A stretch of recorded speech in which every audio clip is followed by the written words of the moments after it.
United Artists is a name you are probably familiar with. It is an American film production company that has produced and distributed hundreds of films over the course of the last century. Despite this, few people are actually aware of the company's rich history and its contributions to the film industry as a whole. So join me as we take a look into the impact and legacy of United Artists.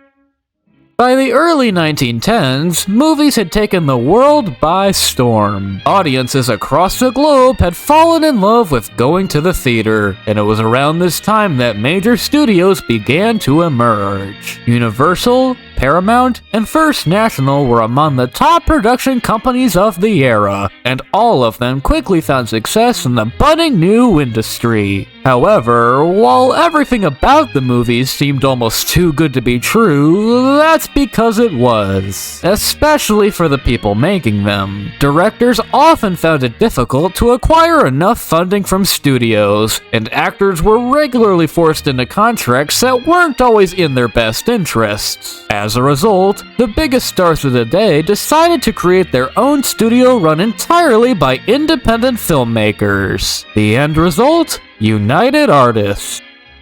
United Artists was founded on February 5, 1919 by filmmakers Charlie Chaplin, Mary Pickford, Douglas Fairbanks, and D.W. Griffith. The company aimed to support entirely independent productions, as well as manage their distribution. The first film ever released under the United Artists label was 1919's His Majesty the American. While largely forgotten today, the film garnered enough success to put United Artists on the map. Throughout the 1920s, the company was a smash hit. In just a few years, they had signed deals with the likes of Rudolph Valentino, Gloria Swanson, and even Buster Keaton. By the end of the 1920s, United Artists had released nearly 100 films. Among these were such classics as The General and The Gold Rush. United Artists was even one of the first studios to begin distributing animated films, having funded numerous Mickey Mouse shorts throughout the 1930s.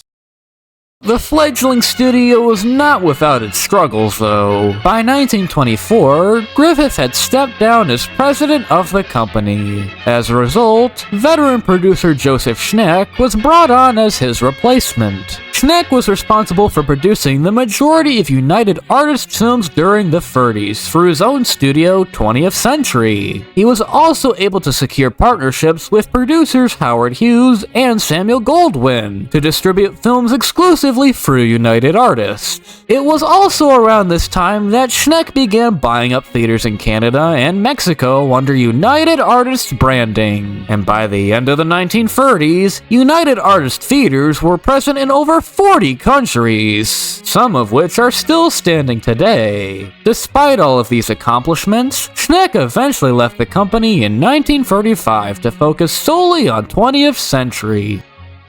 By the 1940s, United Artists was nearly bankrupt after a string of box office failures. And in 1951, Chaplin and Pickford, the last two surviving founders of the company, sold the last of their shares. The studio's future seemed bleak, but with the help of producers Arthur B. Krim and Robert Benjamin, the company thrived throughout the 1950s with films like Marty and 12 Angry Men. In 1981, the studio was acquired by MGM, and the rest is history. While the United Artists we know today is a far cry from what it once represented, it cannot be understated how much of an impact it made for independent filmmakers and the legacy it had on movies.